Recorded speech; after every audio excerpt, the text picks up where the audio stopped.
Sir, ওই বাচ্চাদের antibiotic দেওয়ার বিষয়ে যদি স্যার কিছু বলতেন একটু স্যার। এটা গুরুত্বপূর্ণ প্রশ্ন আসলে অবতারণা করছেন। বাচ্চাদের অ্যান্টিবায়োটিক আপনি জানেন রাষ্ট্রীয়ভাবে অ্যান্টিবায়োটিক যাতে ফার্মেসি থেকে কিনে না নিতে পারে সরকার আইন করে দিচ্ছে, কিন্তু এই আইনটা আমাদের দেশে হচ্ছে না, কার্যকরী হচ্ছে না। কারণ কি?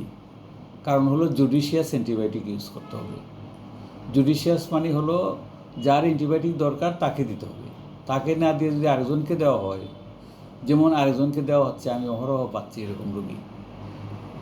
একটা রুগী পাচ্ছি, ধরেন নাক দিয়ে পানি পড়তেছে, তো নাক দিয়ে পানি পড়তেছে, এটা আজ সব মানুষই জানে যে নাক দিয়ে পানি পড়লে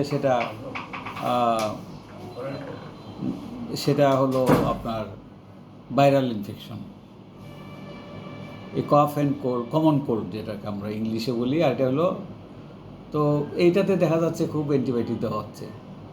এটাতে অ্যান্টিবায়োটিকের কোনো ফাংশন নেই, বরং কী করে অ্যান্টিবায়োটিক কী করে বডিতে ঢুকে তারপরে তার কতগুলি আমাদের ফ্রেন্ড ব্যাকটেরিয়া আছে, এই ফ্রেন্ড ব্যাকটেরিয়া যেগুলি শরীরে উপকার করে, যেগুলি অন্য খারাপ ব্যাকটেরিয়াকে ঢুকতে দেয় না, ওই ব্যাকটেরিয়াকে মেরে ফেলে। আমি এই জিনিসটা লক্ষ্য করছি যে এই জিনিসটা খুবই ব্যাপকভাবে প্রচলিত হচ্ছে। অনেক ডাক্তারই লিখে দিচ্ছেন, কিছু হলে সর্দি কাশি নিয়ে গেলে অ্যান্টিবায়োটিক লিখে দিচ্ছেন।